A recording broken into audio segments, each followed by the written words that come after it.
이보세요, 부인들, 언니들. 혹시 60살 먹은 과부의 가치가 얼마나 되는지 스스로 물어본 적이 있으십니까? 열려비입니까?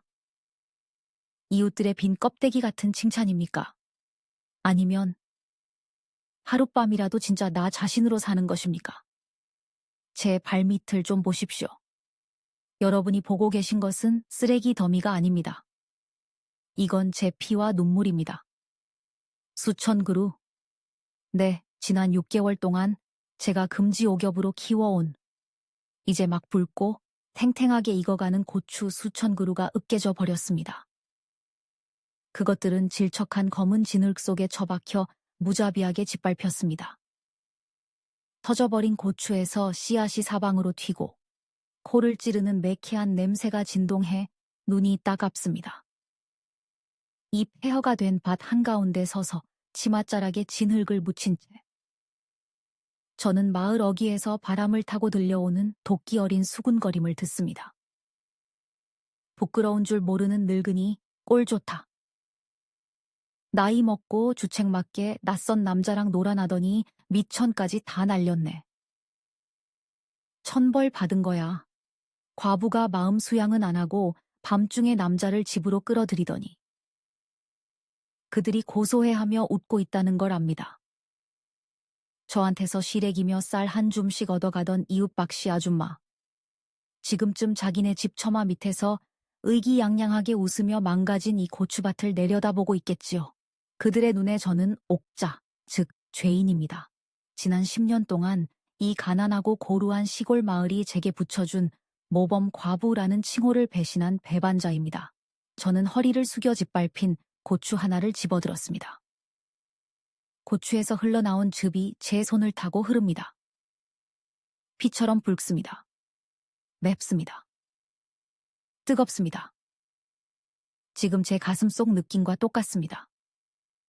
저는 모든 것을 잃었습니다. 이번 농사는 제 노후 자금이었고 서울에 있는 갓 태어난 손주에게 보내려던 돈이었습니다. 그런데 하룻밤 사이에 몽땅 날아갔습니다. 하지만 여기 이 폐허가 된 잔해 속에서 여러분께 고백하고 싶은 비밀이 하나 있습니다. 만약 이 말을 입 밖으로 낸다면 온 마을 사람들이 저를 지옥 끝까지 저주할 그런 비밀입니다. 그것은 바로 저는 후회하지 않는다는 것입니다. 만약 시간이 어젯밤 폭풍우 치던 때로 되돌아간다 해도 천둥 번개가 하늘을 찢고 그 남자가 흠뻑 젖은 옷을 입고 제 집 문 앞에 떨며 서 있던 그때로 돌아간다 해도 저는 여전히 문을 열어줄 것입니다. 저는 여전히 그분이 들어오게 할 것입니다. 죽은 남편의 수건으로 그분의 희끗희끗한 머리카락을 닦아주게 할 것입니다. 그리고 괭이나 삽을 한 번도 잡아보지 않은 도시 남자의 깨끗하고 따뜻한 손이 제 어깨에 살며시 놓여 늙고 메마른 제 몸을 떨게 만들었던 그 순간을 저는 거부하지 않을 것입니다. 저를 미쳤다고 어리석다고 욕하셔도 좋습니다. 하지만 여러분은 비를 기다리며 말라가는 시든 나무의 심정을 아십니까? 지난 10년 동안 저는 기계처럼 살았습니다. 아침에 눈 뜨면 고추, 밤에 눈 감으면 고추였습니다. 제 몸에서는 향수나 향긋한 비누 냄새가 아니라 매캐한 고추 냄새, 비릿한 흙 냄새, 시큼한 땀 냄새만 났습니다. 저는 제가 여자라는 사실을 잊었습니다. 저는 그저 어머니, 그저 농사꾼일 뿐이었습니다. 하지만 어젯밤 그분은 저를 보았습니다. 갈라지고 굳은 살 박인 제 손을 본 것이 아닙니다. 그분은 제 눈을 보았습니다. 그분은 제 이름을 불렀습니다. 옥자씨. 그 순간의 대가가 바로 이 고추밭입니다. 평생 쌓아온 명예입니다. 이웃들의 경멸입니다. 하지만 여기 서서 이 터진 고추 냄새를 맡고 있는 지금 제 심장이 뛰는 것이 느껴집니다. 강하게, 급하게, 아프지만 생명력 넘치게 뛰고 있습니다. 10년 만에 처음으로 저는 제가 걸어다니는 시체가 아니라고 느낍니다. 이 이야기는 변명이 아닙니다. 이것은 50살이 넘은 한 여자가 남자의 온기를 조금 얻기 위해 전 재산을 바친 무모한 거래에 대한 고해성사입니다. 무슨 일이 있었냐고요. 고지식하고 보수적이기로 소문난 제가 어쩌다 그 서울 남자의 품에 안기게 되었냐고요. 그리고 누가 이렇게 잔인하게 제 고추밭을, 제 뒤늦은 행복을 짓밟았냐고요. 자, 그 운명의 날부터 이야기해드리겠습니다. 그 남자아이의 비싼 향수 냄새가 고추 냄새 진동하는 제 세상으로 처음 스며들었던 그 날부터 말입니다. 고독의 냄새에 대해 이야기해 볼까요? 그것은 헌 옷에서 나는 곰팡내도 아니고 제사상 위에 차가운 향 냄새도 아닙니다. 저에게 고독은 고추 냄새가 납니다. 매캐하고 독하며 코를 찌르고 머리카락 한 올 한 올, 손톱 및 모공 깊숙이 배어드는 냄새입니다. 그것이 지난 10년 동안 제 인생의 냄새였습니다. 매일 아침 제 머릿속 생체 시계는 정확히 새벽 4시에 울립니다. 온 마을이 깊은 잠에 빠져 있고 멀리서 개 짖는 소리만 들려올 때입니다. 저는 텅 빈 목조 주택의 어스름한 어둠 속에서 일어납니다. 가장 먼저 하는 일은 기지개를 켜거나 거울을 보는 게 아니라 차가운 고무장화에 발을 밀어 넣는 것입니다. 제 삶은 1초의 오차도 없이 입력된 기계와 같습니다. 지하수 찬물로 대충 양치하고 세수합니다. 찬밥을 물에 말아 짭짤한 멸치 몇 마리와 함께 급하게 넘깁니다. 그러고는 저의 갑옷을 입습니다. 헐렁한 꽃무늬 몸빼바지, 남편이 남긴 낡은 긴팔 셔츠, 두꺼운 면장갑, 그리고 얼굴을 가리는 책 넓은 모자. 저는 서리가 잎에 맺혀 있는 밭으로 나갑니다. 제 고추밭은 제 자부심이자 제 감옥입니다. 일렬로 늘어선 푸른 고추나무에는 초록색에서 검붉은 색으로 변해가는 고추들이 주렁주렁 매달려 있습니다. 사람들은 제 손이 야무지다고 합니다. 옥잔의 고추가 이 지역에서 제일 맵고 색깔도 좋고 값도 잘 받는다고요. 하지만 그 고추의 여왕이라는 칭호를 얻기 위해 제가 제 자신의 부드러움을 희생했다는 걸 누가 알까요? 저는 하루 12시간씩 뼈 빠지게 일합니다. 땅에 얼굴을 박고 허리는 새우처럼 굽습니다. 저는 사람보다 고추나무와 더 많이 대화합니다. 자, 내 새끼들, 물 많이 먹고 얼른 자라라. 호스를 끌며 속삭입니다. 올해는 아주 예쁘게 빨개져야 한다. 그래야 할미가 손주한테 돈 보내주지. 그렇습니다. 저는 이 말 못하는 식물들에게만 속마음을 털어놓습니다. 남편은 10년 전 뇌졸중으로 쓰러져 저를 떠났습니다. 유언 한마디 없이 깔끔하게 이 넓은 밭덩어리에 저만 덩그러니 남겨두고 가버렸습니다. 자식들이요. 그 아이들은 텔레비전에서나 보는 화려한 서울에 있습니다. 아주 성공해서 부장님이니 이사님이니 한다더군요. 매달 휴대폰에서 띠링 하고 울리는 입금 문자가 저와 아이들을 이어주는 유일한 끈입니다. 엄마, 돈 보냈어요. 돈 아끼지 말고 인삼이라도 사드세요. 엄마, 이번 연휴에는 바빠서 못 내려가요. 대신 서울 올라오시게 표 끊어드릴까요?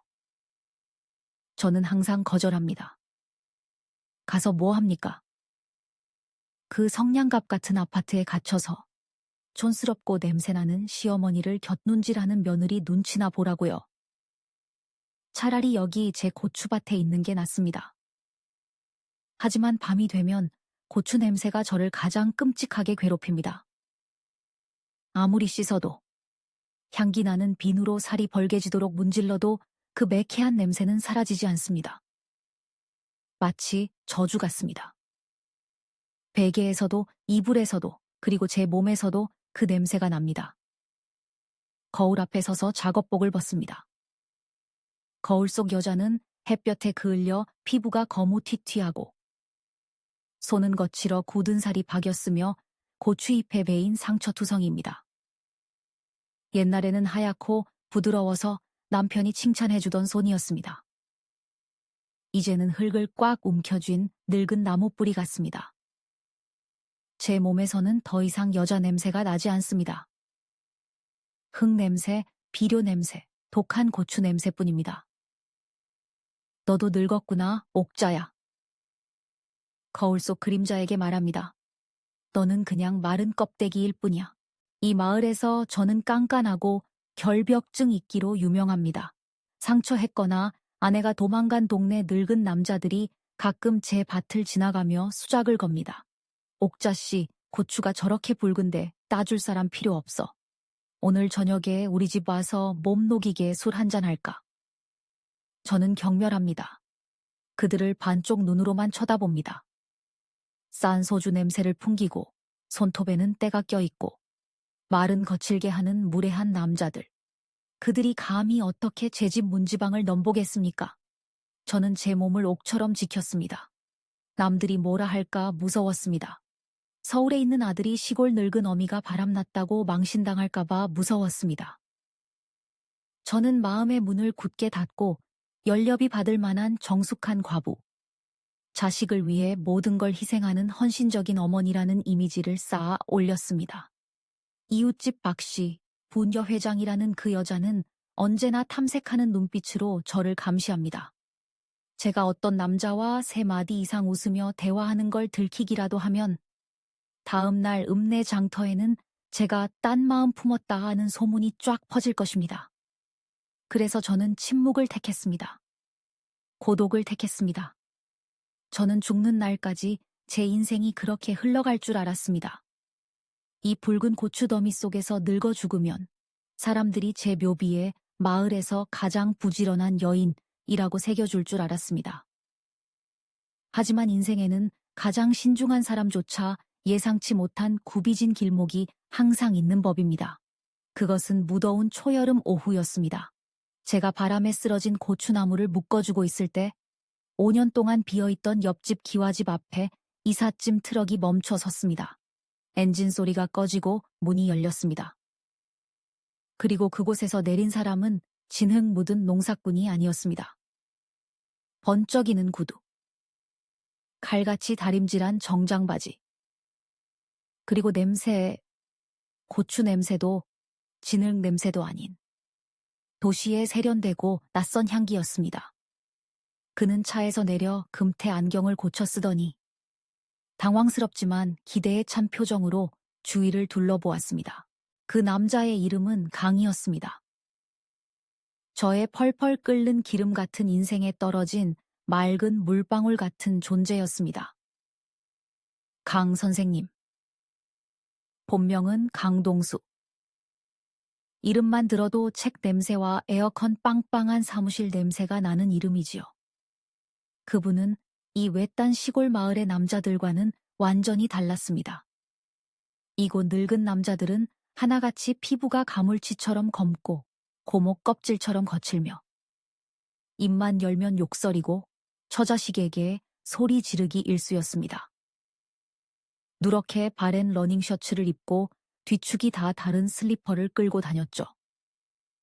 그런데 강 선생님은요. 그분은 마치 다른 행성에서 온 생명체 같았습니다. 그분은 매일 아침 온 동네 사람들이 쳐다볼 만한 차림으로 마당에 물을 주었습니다. 다림질 잘 된 줄무늬 셔츠, 베이지색 면바지, 그리고 광이 나는 가죽 로퍼. 머리카락은 빗으로 단정하게 넘겼고 저보다 3살 위인 63살이라는 걸 알지만 흰머리 하나 없이 새카맣게 염색되어 있었습니다. 그분의 말투는 또 어떻고요?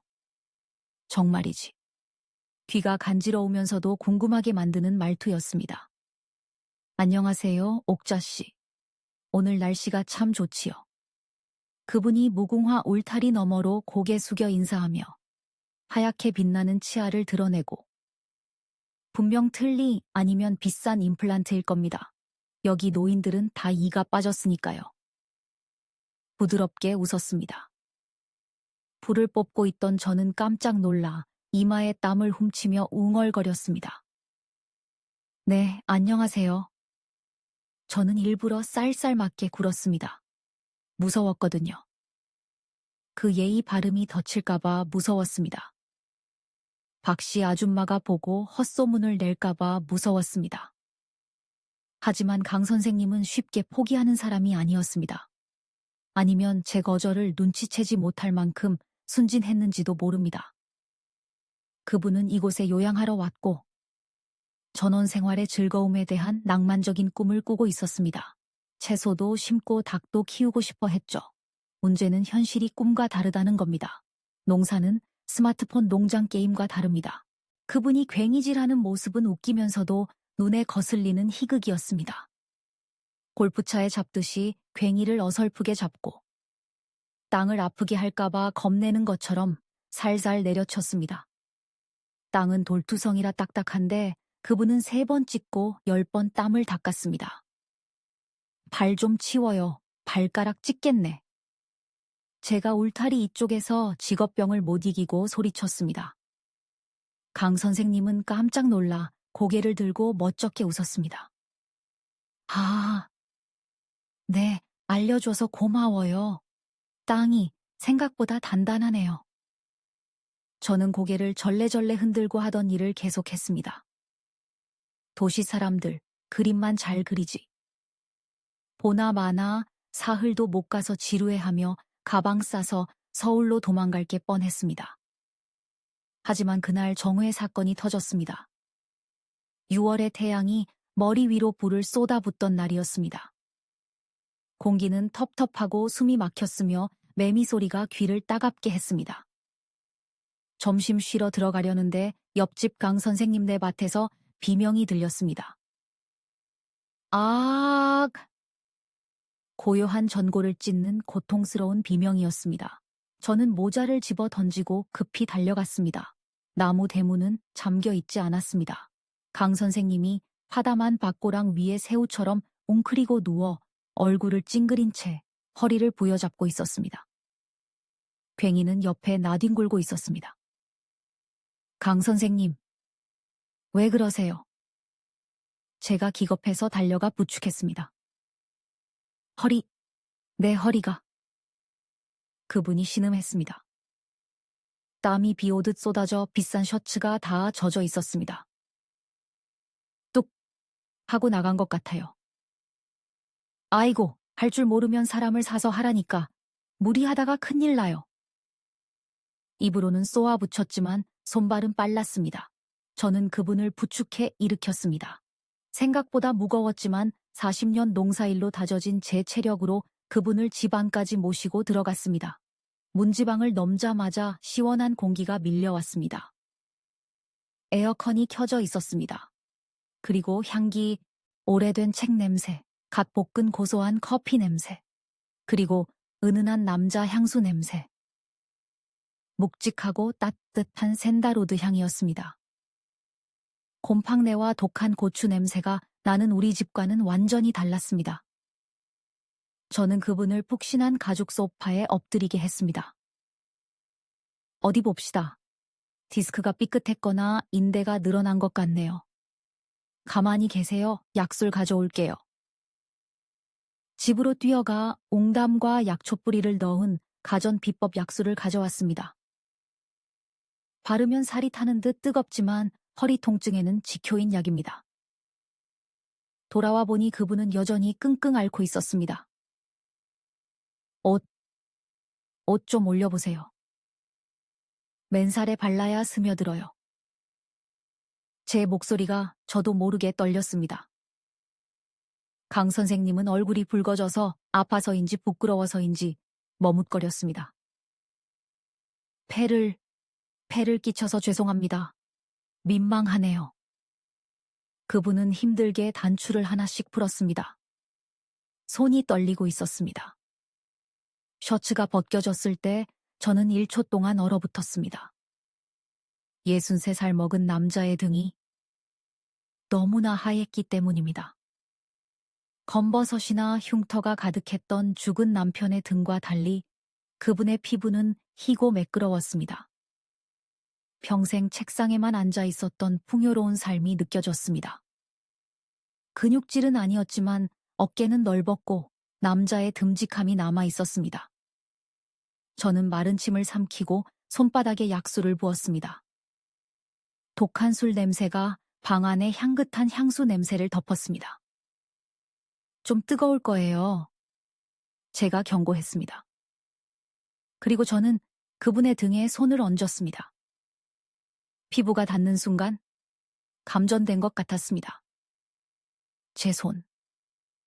나무 껍질처럼 거칠고 굳은 살이 박인 고된 노동으로 투박해진 손. 이 그분의 부드럽고 따뜻한 피부 위를 미끄러졌습니다. 그 촉감의 대비가 너무나 선명해서 잔인할 정도였습니다. 제 비루함과 그분의 고귀함을 고발하는 것 같았습니다. 저는 마사지를 시작했습니다. 손바닥 아래쪽으로 척추를 따라 힘껏 밀어 근육을 풀었습니다. 강 선생님이 목구멍으로 신음소리를 삼켰습니다. 아픈 비명이 아니라 시원함에서 나오는 소리 같았습니다. 손이 참 야무지네요. 소파 쿠션에 얼굴을 묻은 채 그분이 운걸거렸습니다. 목소리가 쿠션을 통해 울려 중저음으로 들렸습니다. 뜨거운데 아주 편안해요. 저는 감히 대꾸하지 못했습니다. 손놀림에 집중했지만 머릿속은 딴 생각으로 가득 찼습니다. 그분의 천이 제 손을 타고 팔을 지나 심장으로 직행했습니다. 10년 만입니다. 남자의 맨살을 이렇게 만져본 것이 10년 만입니다. 가슴 아래서 느껴지는 숨결, 제가 누를 때마다 수축하는 근육의 움직임이 느껴졌습니다.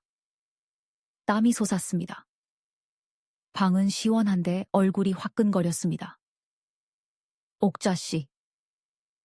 그분이 갑자기 부드러운 목소리로 말을 걸었습니다. 그거 알아요. 서울에서 스파도 가고 마사지도 많이 받아봤어요. 젊고 예쁜 아가씨들이 해주는데 손이 비단 같았죠. 손이 멈칫했습니다. 자존심이 상했습니다. 내 손이 거칠다고 흉보는 건가?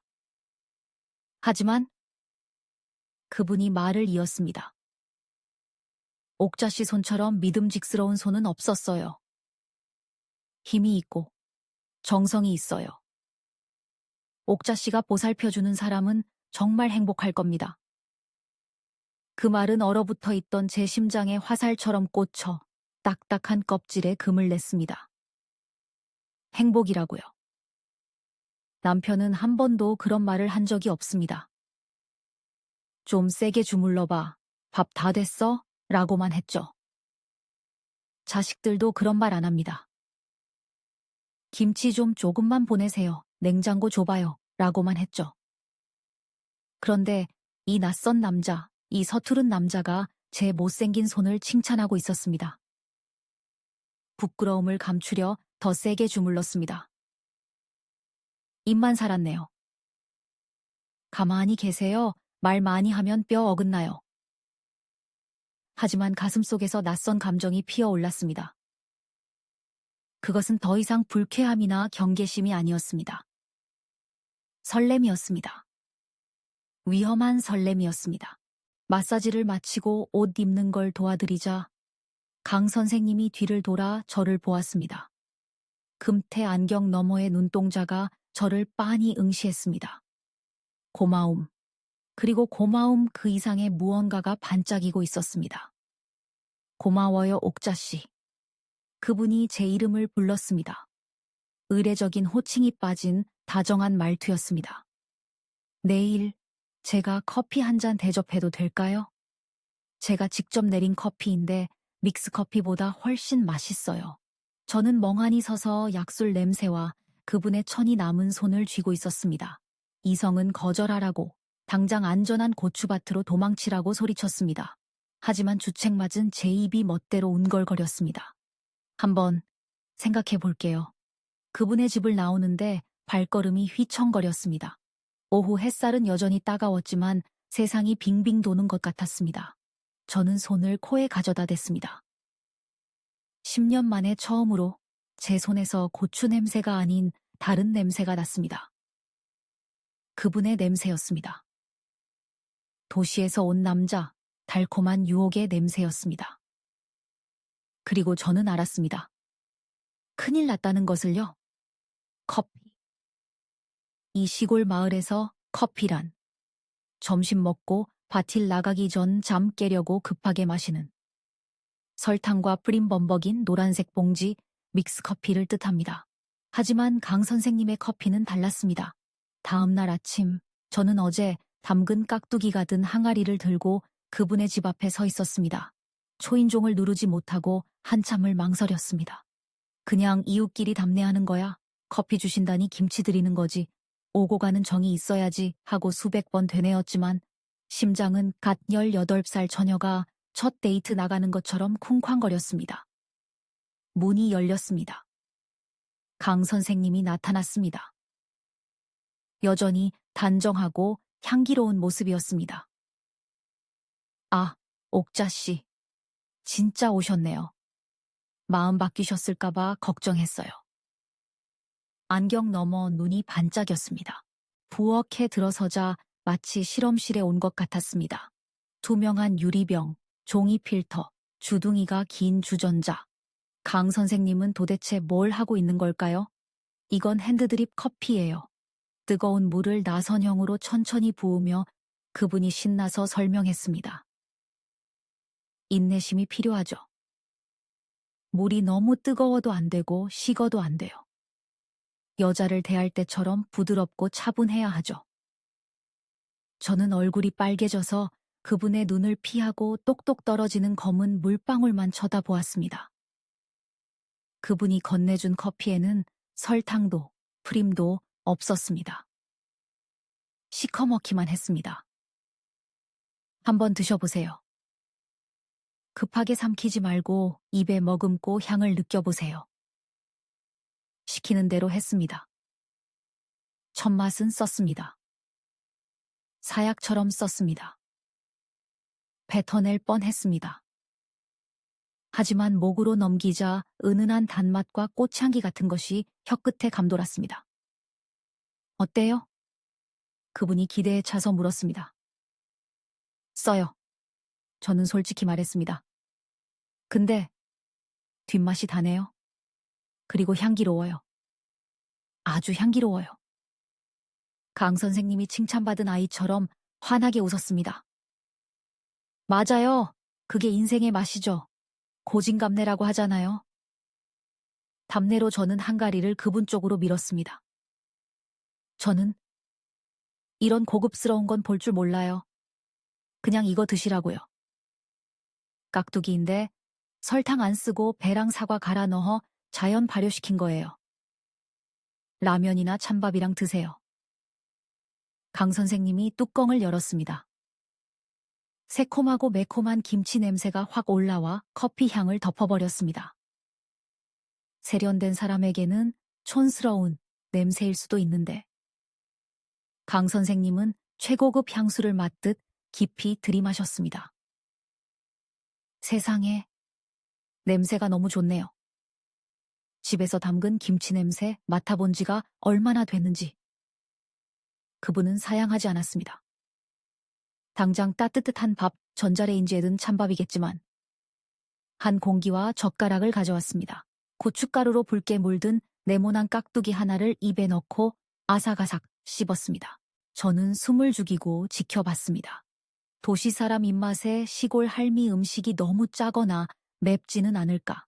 강 선생님은 눈을 감고 천천히 씹었습니다. 눈을 떴을 때 맹세코 그분의 눈가가 촉촉했습니다.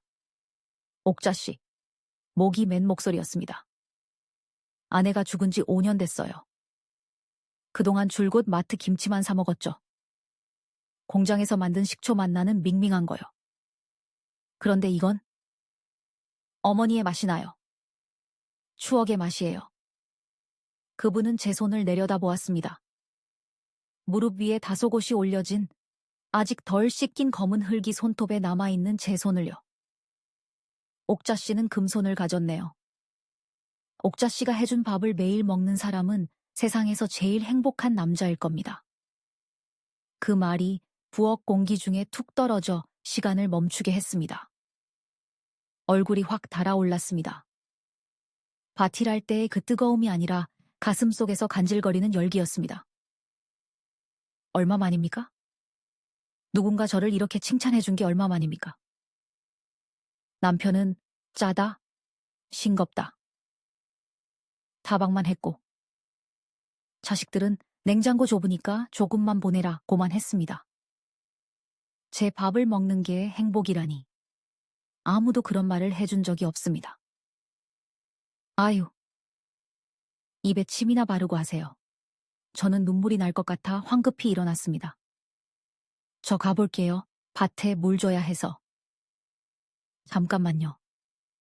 강 선생님이 제 손을 잡았습니다. 또 그 손길이었습니다. 이번에는 금색 포장지로 쌓인 외국 초콜릿 상자를 제 손에 쥐어주었습니다. 이거 받으세요. 피곤할 때 하나씩 드세요. 아주 달콤해요. 마치 옥자씨 미소처럼요. 저는 불에 댄 듯 손을 빼고 초콜릿 상자를 끌어안은 차에 도망치듯 그 집을 나왔습니다. 심장이 갈비뼈를 뚫고 나올 듯 뛰었습니다. 그 늙은 도시 남자의 달콤한 말에 머리가 어지러워 거의 뛰다시피 집으로 향했습니다. 금손. 달콤한 미소. 세상에 60 먹은 쭈글쭈글한 대추 같은 나한테 달콤하다니요. 하지만 대문 앞에 다다랐을 때 검은 그림자가 길을 막았습니다. 박 씨였습니다. 그 여자는 허리에 손을 얹고 엑스레이처럼 저를 훑어보며 눈을 가늘게 뜨고 있었습니다. 박 씨도 간암으로 남편을 잃은 과부입니다. 분녀 회장이랍시고 오지랖이 태평양인 여자죠. 무엇보다 저는 압니다.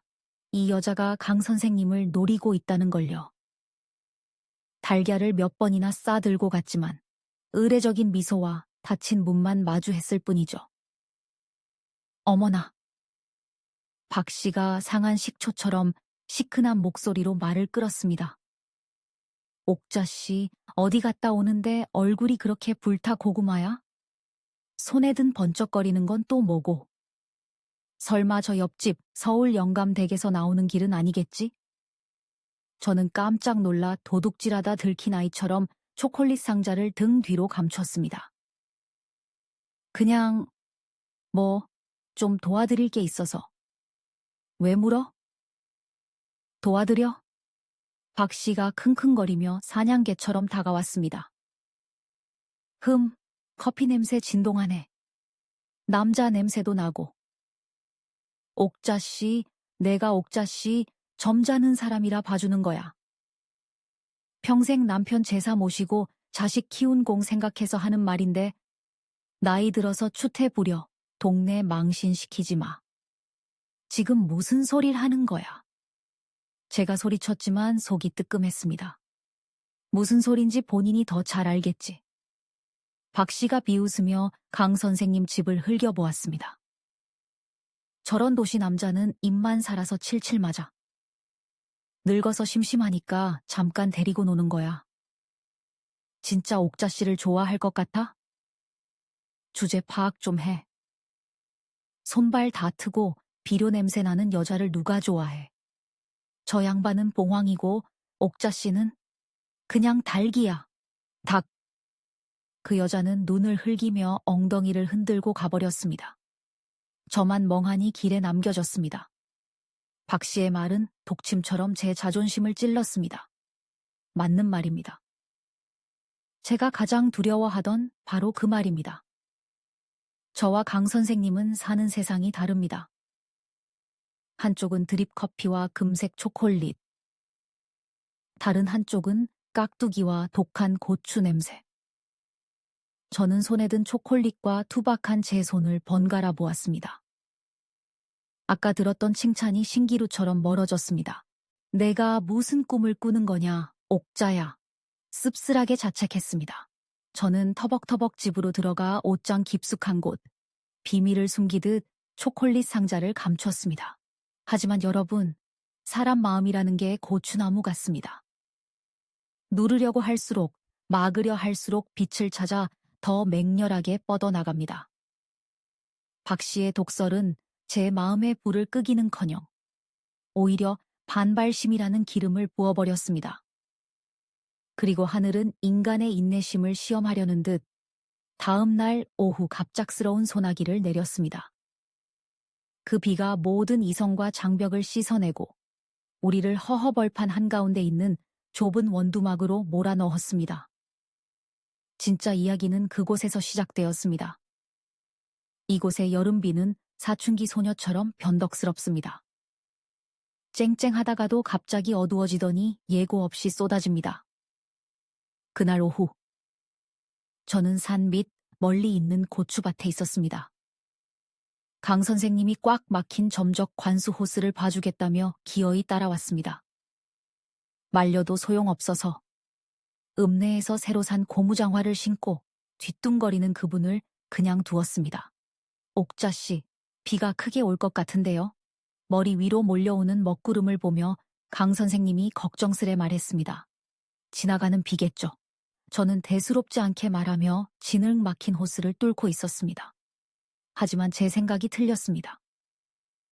번개가 하늘을 가르더니 과광 하는 천둥 소리가 땅을 흔들었습니다. 곧이어 폭포수 같은 비가 쏟아졌습니다. 옥수수 알갱이만한 빗방울이 얼굴과 몸을 따갑게 때렸습니다. 뛰어요, 빨리요. 빗소리 사이로 소리치며 저는 도구를 내던지고 강 선생님 손을 잡고 원두막으로 뛰었습니다. 붉은 흙길은 비를 만나 미끄러운 뻘밭이 되었습니다. 강 선생님이 비틀거리며 몇 번이나 넘어질 뻔했습니다. 평생 바틸로 잔뼈가 굵은 저는 그분의 허리띠를 잡고 쌀가마니 끌듯 끌고 갔습니다. 우리는 물에 빠진 생쥐꼴이 되어 원두막 마루 위로 기어 올라갔습니다. 두 사람이 겨우 앉을 만한 좁은 원두막. 낮은 양철 지붕 위로 떨어지는 빗소리가 투두둑 촤악. 귀가 먹먹할 정도로 울리며 우리를 바깥 세상과 완전히 격리했습니다. 저는 구석에 웅크리고 앉아 덜덜 떨었습니다. 얇은 모시 셔츠가 젖어 몸에 달라붙자 속옷 색깔과 감춰왔던 살의 굴곡이 적나라하게 드러났습니다. 부끄러워 팔짱을 끼고 몸을 최대한 작게 말았습니다. 늙고 처진 살을 남자 앞에서 보이다니요. 강 선생님은 맞은편에 앉아 빗물 범벅인 안경을 옷자락에 닦았지만 옷도 다 젖어 소용이 없었습니다. 그분은 안경을 바닥에 내려놓고 눈을 가늘게 뜨고 저를 보았습니다. 어스름한 빗속. 지적인 안경을 벗은 그분의 눈은 그 어느 때보다 적나라하고 수컷다웠습니다. 추워요? 빗소리에 묻혀 반쯤 잠긴 목소리로 그분이 물었습니다. 저는 고개를 끄덕였습니다. 이가 딱딱 부딪혔습니다. 강 선생님은 말없이 겉에 입은 바람막이를 벗었습니다. 안에는 흰색 러닝 셔츠만 입고 있었습니다. 이번에는 그분의 팔뚝과 어깨가 또렷이 보였습니다. 63이라도 관리를 잘해 다부진 몸이었고 추위 때문에 피부가 붉어져 있었습니다. 그분이 다가와 천이 남은 점퍼를 제 어깨에 덮어주었습니다. 입어요. 감기 들면 안 돼요. 옥자씨 아프면 이 고추밭은 누가 돌봐요. 과부의 본능적인 방어 기제로 밀어내려 했지만 점퍼의 온기와 남자 향수 냄새가 너무나 유혹적이었습니다. 저는 약하게 점퍼 자락을 여미며 운걸거렸습니다. 고마워요. 두 사람 사이의 거리는 한 뼘도 차에 되지 않았습니다. 좁은 공간, 진흙 냄새, 독한 고추 냄새. 그리고 젖은 사람의 냄새로 공기가 끈적하게 굳어갔습니다. 감히 쳐다보지 못하고 오그라든 제 발만 내려다보았습니다. 하지만 그분의 시선이 제 얼굴과 젖은 머리카락을 타고 목으로 흐르는 빗물에 고정되어 있다는 게 느껴졌습니다. 우르릉 쾅. 바로 근처에서 천둥이 쳐 원두막이 찢겨나가는 줄 알았습니다. 악! 저는 본능적인 공포에 비명을 지르며 몸을 날려 옆 사람 품에 얼굴을 묻었습니다. 강 선생님의 두 팔이 즉시 저를 아주 꽉 껴안았습니다. 공포는 지나갔지만 저는 놓고 싶지 않았습니다. 아니, 놓고 싶지 않았습니다. 그분의 품에 안겨 얇은 러닝셔츠 너머로 쿵쾅거리는 심장 소리를 들었습니다. 쿵, 쿵. 쿵. 제 심장 박동만큼이나 빨랐습니다. 옥자씨. 그분이 제 머리카락에 대고 속삭이며 떨고 있는 제 등을 쓰다듬었습니다. 무서워 마요. 내가 있잖아요. 저는 고개를 들어 놔달라고, 비가 그쳐간다고, 박 씨가 볼지도 모른다고 말하려 했습니다. 하지만 목이 메어 말이 나오지 않았습니다. 그분의 얼굴이 바로 코앞에 있었습니다. 속눈썹과 콧날에 맺힌 빗방울이 보석처럼 빛났습니다. 동정심이 아니라 열망 가득한 눈빛으로 저를 보고 있었습니다. 왜 자꾸 나를 피해요? 그분의 목소리가 잠겨 있었습니다. 그분이 손을 들어 뺨에 달라붙은 젖은 머리카락을 귀 뒤로 넘겨주었습니다. 심장이 멎을 만큼 다정한 손길이었습니다. 전 늙었어요. 과부고. 선생님은 도시 사람이고. 스스로를 속여왔던 뻔한 핑계들을 더듬거렸습니다. 그게 뭐 어때서요? 그분이 말을 잘랐습니다. 늙으면 사랑하면 안 됩니까? 과부는 죽을 때까지 외롭게 살아야 합니까? 옥자씨, 내 눈을 봐요. 내가 그런 걸 신경 쓰는 사람으로 보입니까? 그분이 제 턱을 들어 올려 시선을 맞췄습니다. 내 눈에는 내가 만난 여자 중 가장 눈이 예쁜 여자만 보입니다. 지켜주고 싶고 매일 아침 커피를 끓여주고 싶은 여자가 보입니다. 눈물이 터져 짠 빗물과 섞였습니다. 마음속 얼음벽이 와르르 무너졌습니다. 선생님, 미쳤어요. 저는 흐느꼈습니다. 그래요. 미쳤으니까 이 깡촌에 왔죠. 덕분에 옥자 씨를 만났고요. 그리고 그분이 고개를 숙였습니다. 저는 눈을 감고 기다렸습니다. 그분의 입술이 제 입술에 닿았습니다. 젊은이들처럼 격렬하지 않았습니다. 부드럽고 조심스럽고 소중하게 닿았습니다. 따뜻하고 부드러운 입술에서 빗물의 단맛과 아침 커피의 쓴맛이 났습니다. 전기가 통한 듯 등골이 짜릿해지며 잠들었던 모든 감각이 깨어났습니다. 불이 꺼진 줄 알았던 60세 여자 옥자가 다시 살아났습니다. 저는 수줍게 입술을 열어 그 키스를 받아들였습니다. 그분의 손이 제 허리를 감싸 안고 더 바짝 당겼습니다. 양철 지붕을 때리는 빗소리 속 광활한 고추밭 한가운데 좁은 원두막에서 희끗희끗한 머리에 두 사람이 엉켰습니다. 우리는 내일이 없을 것처럼 키스했습니다. 10년의 고독을 보상받으려는 듯 주름살과 굳은 살, 나이에 대한 자격지심을 지워버리려는 듯 키스했습니다. 그 순간 저는 고추 농사꾼이 아니었습니다.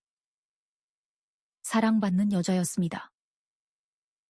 옥자씨, 당신 정말 아름다워요. 숨을 고르며 그분이 이마를 맞대고 속삭였습니다. 저는 울다가 웃었습니다. 행복했습니다. 거친 제 손을 들어 그분의 뺨을 만졌습니다. 영감님 참 말도 잘해. 비가 잦아들었습니다. 먹구름 사이로 저녁 햇살이 비집고 들어왔습니다. 우리는 손을 잡고 서로의 어깨에 기대어 비에 젖은 푸른 고추밭을 바라보았습니다. 이것이 내 인생의 새로운 시작일 거라 생각했습니다. 함께 차를 마시고 밭을 가꾸는 노후를 꿈꿨습니다. 하지만 행복은 짧았습니다. 이 비는 사랑만 가져온 게 아니라 음모를 숨겨주는 장막이기도 했습니다. 다음 날 아침 20살 처녀처럼 들뜬 마음으로 밭에 나갔을 때 저를 방인 건 눈부신 태양이 아니었습니다. 저를 얼어붙게 만든 끔찍한 광경이었습니다. 제 고추밭이, 제 영혼 같은 밭이 학살당해 있었습니다. 그날 밤 저는 아이처럼 곤히 잤습니다. 10년 만에 처음으로 꿈속에 가뭄이나 빛 독촉장이 나오지 않았습니다. 대신 하늘색 꽃무늬 원피스를 입고 햇살 가득한 길을 걷는 젊은 제가 따뜻한 손을 가진 남자와 함께 있었습니다. 새벽 달기 울 때 깼는데 입가에 미소가 걸려 있었습니다. 침대에서 내려와 흘러간 트로트 가락을 흥얼거렸습니다. 머리를 평소보다 꼼꼼히 빗고 연분홍 립밤도 몰래 발랐습니다. 오늘 제일 예쁜 고추를 따서 그 사람 줄 특별한 고추장 담가야지. 참새처럼 가슴이 뛰었습니다. 장화를 신고 빨간 플라스틱 양동이를 들고 새벽 안개 속으로 나갔습니다. 서늘한 공기가 상쾌했습니다. 그런데 잠깐. 이상한 냄새가 났습니다. 비 온 뒤 흙 냄새가 아니었습니다. 매캐했습니다. 아주 독했습니다. 부러진 생나무 진액 냄새. 으깨진 고추 씨앗 냄새가 코를 찌르고 머리를 때렸습니다.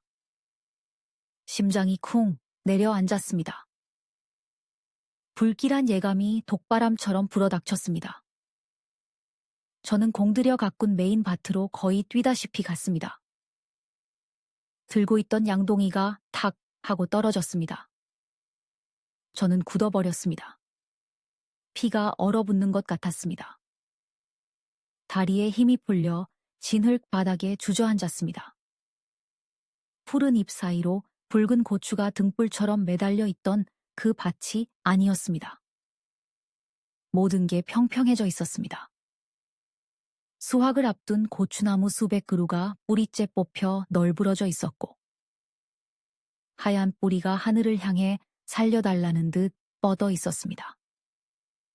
가지는 꺾이고 잎은 찢어졌습니다. 붉게 익은 고추들은 진흙 속에 처박혀 터지고 으깨져 핏물처럼 보였습니다. 아이고, 내 새끼들. 저는 짐승처럼 울부짖으며 땅을 기어 부러진 고추나무를 집어들었습니다. 나무에서 진액이 흘러 손을 적셨습니다. 이건 사람이 한 짓입니다. 태풍도 이렇게는 안 만듭니다. 누군가 장화를 신고 막고랑을 따라 걸으며 일부러 밟고 일부러 뽑고 일부러 제 생명줄을 끊어놓은 것입니다. 부러진 고추를 끌어안고 펑펑 울었습니다. 목구멍에서 억눌린 울음이 터져나와 비명처럼 들렸습니다. 누구야? 누가 이렇게 독해? 내가 누구한테 원한을 샀다고? 바로 그때 등 뒤에서 동네 확성기 같은 목소리가 들렸습니다. 어머나 세상에, 동네 사람들 나와봐요. 옥잔에 고추밭이 천벌을 받았네. 박 씨였습니다. 마치 이 순간만을 기다리며 새벽부터 덤불 속에 숨어있기라도 한 것처럼 너무 빨리 나타났습니다. 박 씨는 밭두렁에 서서 허벅지를 탁탁 치며 놀란 척했지만 눈은 숨길 수 없는 희열로 번들거렸습니다. 그녀의 고함에 아침 일찍 나온 농부들이 우르르 몰려왔습니다. 아이고 처참해라. 싹 다 망가졌네. 박 씨가 떠들어댔습니다. 내가 그랬잖아. 어젯밤에 천둥 번개 치고 난리더니 이게 다 징조라니까. 뭔가 부정 탔다는 징조. 제가 획 돌아보며 충혈된 눈으로 쏘아붙였습니다. 뭐라고? 말 조심해. 누가 내 밭을 망가뜨린 건데 무슨 징조 타령이야? 어떤 미친놈이 비 오는데 고추를 뽑아? 박 씨가 입술을 삐죽이며 웅성거리는 사람들을 곁눈질했습니다. 옥자 씨, 옛말에 부정 타면 농사 망친다고 했어. 과부로 산 세월이 얼만데 신령님이 돌봐주시다가 어젯밤에 쯧쯧 내가 봤어. 밭 한가운데 원두막으로 남자 끌고 들어가는 거 맞지? 사람들이 웅성거렸습니다. 저를 보는 눈빛이 순식간에 바뀌었습니다. 동정심이 호기심과 경멸로 변했습니다. 뭐? 옥자 씨가? 어쩐지 요새 바람이 났더라니. 늙어서 주책이지. 그러니 벌을 받지. 따기를 맞은 듯 얼굴이 화끈거렸습니다. 어젯밤의 달콤한 비밀이 순식간에 발가벗겨져 더럽고 추잡한 것으로 왜곡되어 사람들 앞에 전시되었습니다. 너 말 함부로 하지 마. 소리쳤지만 여론의 압박에 목소리가 기어들어갔습니다. 내가 두 눈으로 봤다니까. 박 씨가 핏대를 세웠습니다. 둘이 원두막에서 껴안고 난리 났더만. 비에 다 젖어가지고. 게다가 그 비실비실한 도시 남자잖아. 농사도 모르는 남자가 재수없게 부정을 몰고 온 거야. 아니면 그녀가 독사처럼 목소리를 낮췄습니다. 음기가 새서 그래. 남자에 미쳐서 밭을 내팽개치니 신령님이 노한 거지. 저는 무너져 내렸습니다. 이 시골에서 명예는 목숨보다 중요합니다. 60 먹은 여자가 남자랑 놀아나다. 농사까지 망쳤다는 건 사회적 사형 선고나 다름없습니다. 서울에 있는 아들이 생각났습니다. 알게 되면 얼마나 부끄러워할까요? 다시는 제 얼굴도 안 보려 할 겁니다. 옥자 씨, 무슨 일입니까? 익숙한 목소리였습니다. 강 선생님이었습니다. 집에서부터 달려왔는지 숨을 헐떡이고 있었습니다. 구두를 신은 채로요. 인파를 헤치고 들어와 진흙바닥에 주저앉아 고추나무를 안고 있는 저를 보았습니다. 세상에, 이게 무슨... 만견자실하게 밭을 보더니 급히 밭으로 내려와 저를 일으키려 했습니다. 괜찮아요? 일어나요, 진흙이 차요. 그분의 깨끗한 손이 제 어깨에 닿는 순간 저는 발작하듯 뿌리쳤습니다. 만지지 마요. 제가 소리치며 원망 가득한 눈으로 노려보았습니다. 강 선생님이 멍하니 굳었습니다. 옥자 씨? 가요. 서울로 가버려요. 저는 울며 손사래를 쳤습니다. 당신 오고 나서 내 인생에 막아 꼈어. 당신은 재수 없는 사람이야. 나를 이 꼴로 만들어 놓으니 속이 시원해요? 무슨 말을 그렇게 합니까? 저는 가라니까요. 저는 진흙을 한 줌 집어 그분의 새하얀 셔츠에 던졌습니다. 꺼져요. 다시는 내 눈에 띄지 마요. 나랑 당신은 아무 사이도 아니야. 더 이상 나를 모욕 주지 마요. 검은 진흙이 그분의 가슴에 얼룩덜룩 묻었습니다. 강 선생님은 고추밭 한가운데서 얼어붙었습니다. 그는 셔츠의 얼룩을 보고 제 절망적인 눈을 보았습니다. 그는 이해했습니다. 그는 똑똑한 사람이니까요. 제가 왜 이러는지, 제가 마지막 남은 자존심을 지키려고 그를 부정하고 있다는 것을요. 여론이라는 괴물을 달래기 위해 피어나는 사랑을 제물로 바치고 있다는 것을요. 둑 위에 서 있던 박 씨가 판결을 내린 판사처럼 의기양양하게 미소 지었습니다. 거봐, 도시 남자는 파괴만 한다니까. 이제라도 정신 차려서 다행이네, 옥자 씨. 강 선생님이 입술을 꽉 깨물었습니다. 눈빛이 고통에서 결의로 바뀌었습니다. 변명하지 않았습니다. 그는 이 혼란스러운 상황 속에서도 가슴 아플 만큼 정중하게 고개를 숙여 인사하고는 등을 돌렸습니다. 그분의 뒷모습이 쓸쓸하게 멀어졌습니다. 저만 남았습니다. 저는 무릎에 얼굴을 묻고 매캐한 고추 냄새 속에서 오열했습니다. 고추밭 때문에, 날린 돈 때문에 울었지만 무엇보다 제 인생 유일한 행복을 제 손으로 목 졸라 죽였다는 사실 때문에 가슴이 찢어졌습니다. 저는 비겁했습니다. 사랑하는 사람을 지키는 대신 운명의 피해자 코스프레를 선택했습니다. 그 후 며칠은 생지옥이었습니다. 저는 커튼을 치고 집 안에 틀어박혔습니다. 장에도 못 가고 아들 전화도 피했습니다. 창틈으로 보이는 황량한 고추밭을 볼 때마다 창자가 끊어지는 것 같았습니다. 박 씨는 제가 천벌받았다고, 강 선생님이 배상해주기 싫어서 도망갔다고 동네방네 떠들고 다녔습니다. 마을 전체가 저를 따돌렸습니다. 아무도 오지 않았고 뒤에서 수군거리기만 했습니다. 저는 모든 게 끝났다고 생각했습니다. 남은 생을 치욕과 고독 속에서 살다 죽을 거라고 생각했습니다. 하지만 제가 잊은 게 하나 있었습니다. 강 선생님은 제가 알던 유약한 시골 노인네가 아니었습니다. 그분은 서울의 치열한 경쟁 속에서 살아남은 산전수전 다 겪은 남자였습니다. 그분의 침묵은 포기가 아니라 행동이었습니다. 그리고 진실이 밝혀졌을 때 그것은 저의 억울함을 풀어줄 뿐만 아니라 이 마을의 위선자들에게 날리는 통쾌한 한 방이 되었습니다.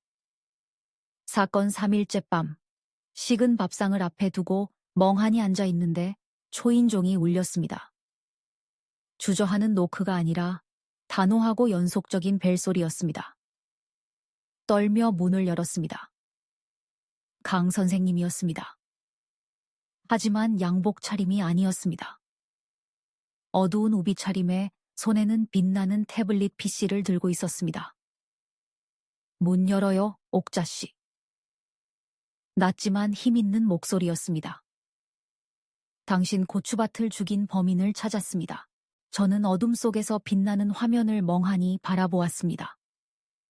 태블릿을 든 그분의 손은 괭이질할 때와 달리 확신에 차 있었고 떨리지 않았습니다. 보세요. 그분이 짧게 말했습니다. 화면에는 흑백의 흐릿한 영상이 재생되고 있었습니다. 낮은 각도에서 찍힌 것, 골목 어귀에 세워둔 그분 차이, 블랙박스 영상이었습니다. 시간은 어제 새벽 3시. 비가 억수같이 쏟아지던 때였습니다. 어둠 속에서 누군가 나타났습니다. 우비로 머리를 가리고 긴 막대기를 들고 있었습니다.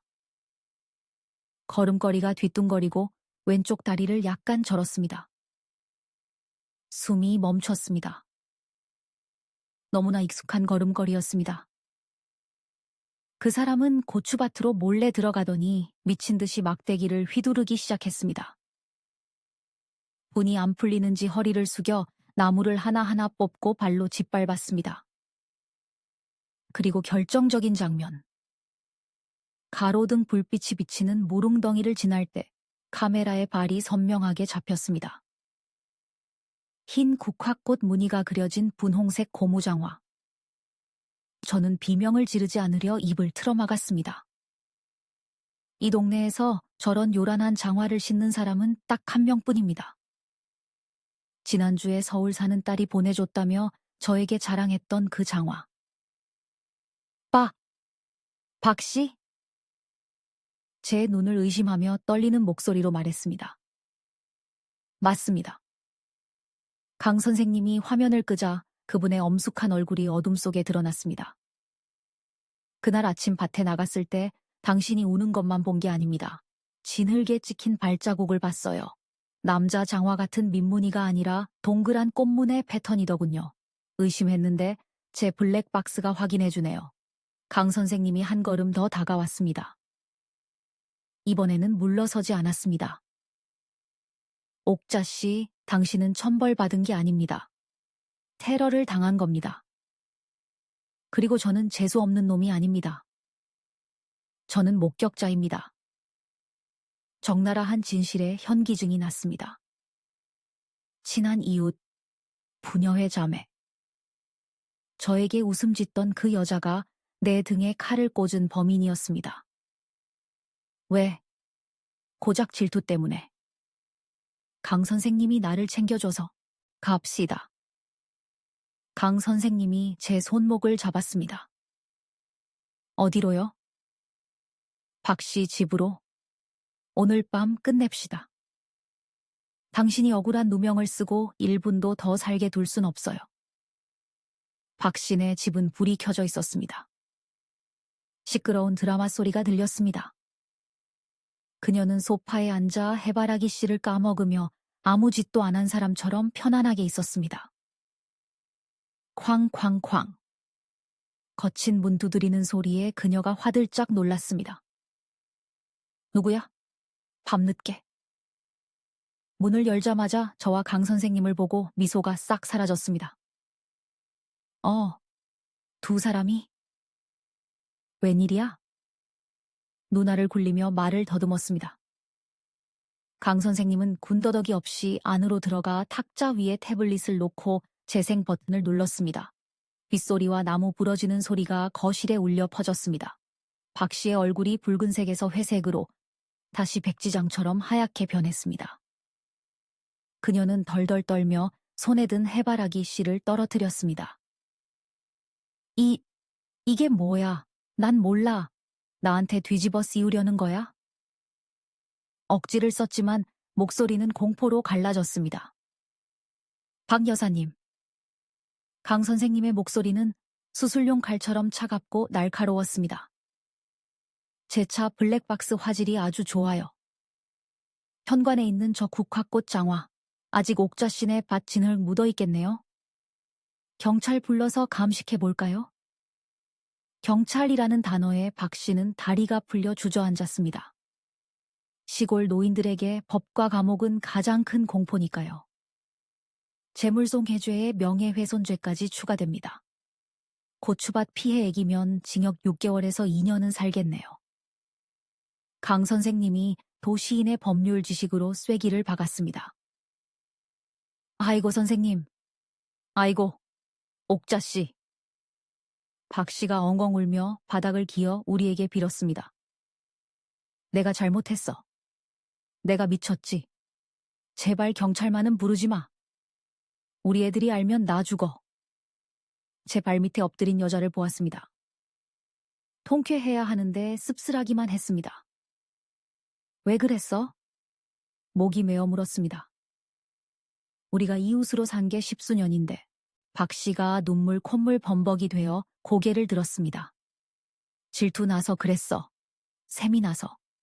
똑같은 과부인데 왜 옥자씨만 저 영감님이 챙겨줘? 왜 나는 안 쳐다봐? 나는 달걀을 갖다 바쳐도 싫다더니 옥자씨는 깍두기만 줘도 금처럼 아끼잖아.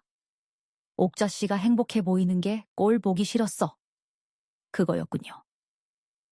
여자의 질투와 노년의 고독이 이웃을 악마로 만들었습니다. 강 선생님이 저를 보며 처분을 기다렸습니다.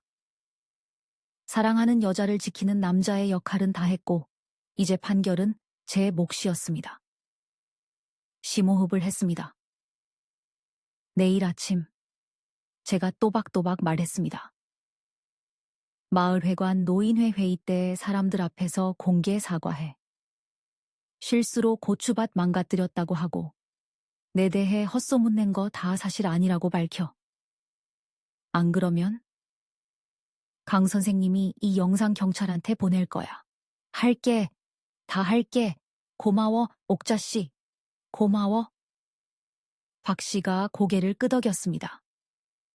다음 날 아침 마을 회관. 분위기는 찬물을 끼얹은 듯 조용했습니다.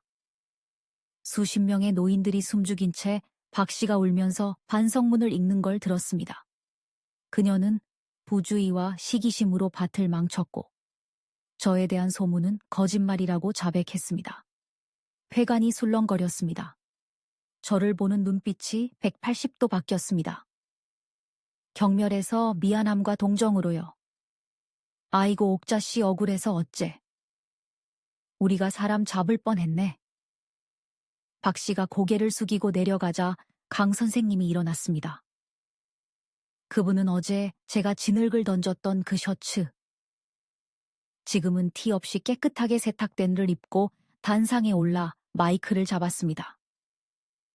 어르신들 그리고 이웃 여러분. 목소리가 쩌렁쩌렁하고 당당했습니다. 옥자씨의 고추밭은 망가졌습니다. 오해와 질투가 빚은 잘못입니다. 하지만 박 여사님 말이 완전히 틀린 건 아닙니다. 장내가 조용해졌습니다.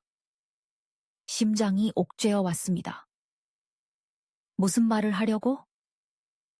강 선생님이 제가 앉은 곳을 똑바로 쳐다보았습니다. 다정하고 흔들림 없는 눈빛이었습니다. 제가 옥자씨를 좋아하는 건 사실이니까요. 사람들이 와 하고 놀랐습니다. 제 얼굴이 홍당무가 되었습니다. 쥐구멍에라도 숨고 싶었습니다. 저는 호랍이고 옥자씨는 과부입니다. 우린 둘 다 혼자고 행복해질 권리가 있습니다. 금손을 가졌고 마음씨 고운 옥자씨를 한 남자가 보살피고 싶어 하는 게 부끄러운 일입니까? 그분이 단상을 내려와 멍하니 있는 사람들 사이를 뚫고 제게 걸어왔습니다. 제 앞에 손을 내밀었습니다. 옥자씨 고추밭은 다시 일구면 됩니다. 저 연금도 있고 힘도 있어요. 제가 처음부터 다시 도와줄게요. 하지만 마음 통하는 사람은 평생 다시 만나기 힘듭니다. 저랑 다시 한번 손잡아 주시겠습니까? 저는 그 손을 보았습니다. 진을 구덩이에서 저를 건져준 깨끗하고 따뜻한 손. 주위를 둘러보았습니다. 마을 사람들 눈이 더 이상 조롱이 아니었습니다. 부러움과 은근한 질투가 섞인 눈으로 우리를 보고 있었습니다. 이웃집 순자 언니가 했던 말이 떠올랐습니다. 내 아랫도리 사정은 본인이 알아서 챙겨야지. 아니요. 그날 빗속의 느낌이 떠올랐습니다. 살아있다는 그 느낌. 천천히 일어났습니다. 눈물을 닦고 고개를 들었습니다. 그리고 거칠고 투박한 제 손을 그분의 손바닥 위에 얹었습니다. 약속해요. 떨리지만 단호하게 말했습니다. 또 괭이로 발 찍으면 그때는 진짜 쫓아낼 거예요. 와, 하고 박수가 터졌습니다. 강 선생님이 활짝 웃었습니다. 제가 본 중 가장 환한 미소였습니다. 그분은 제 손을 꽉 잡고 사람들 앞에서 저를 살포시 안아주었습니다. 6개월 뒤, 우리 집 고추밭은 다시 푸릅니다.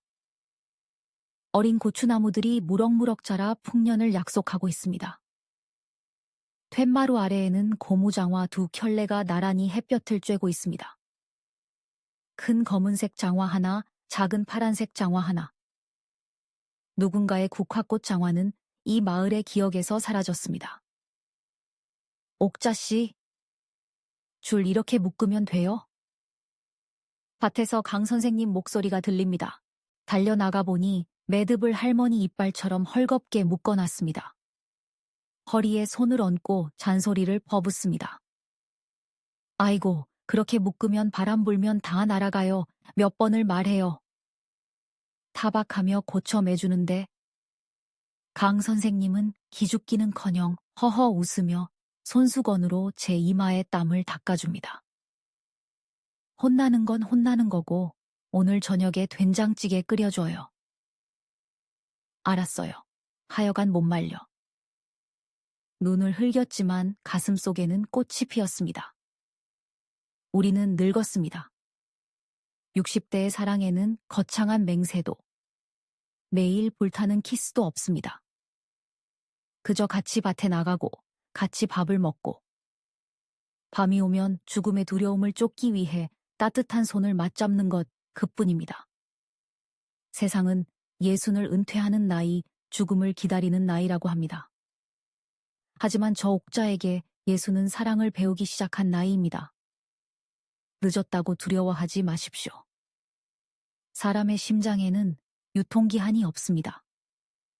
마음의 문을 열기만 하면 사랑은 찾아옵니다. 비록 그 사랑이 우리 강 선생님처럼 반짝이는 구두를 신고 괭이질은 젬병일지라도 말입니다.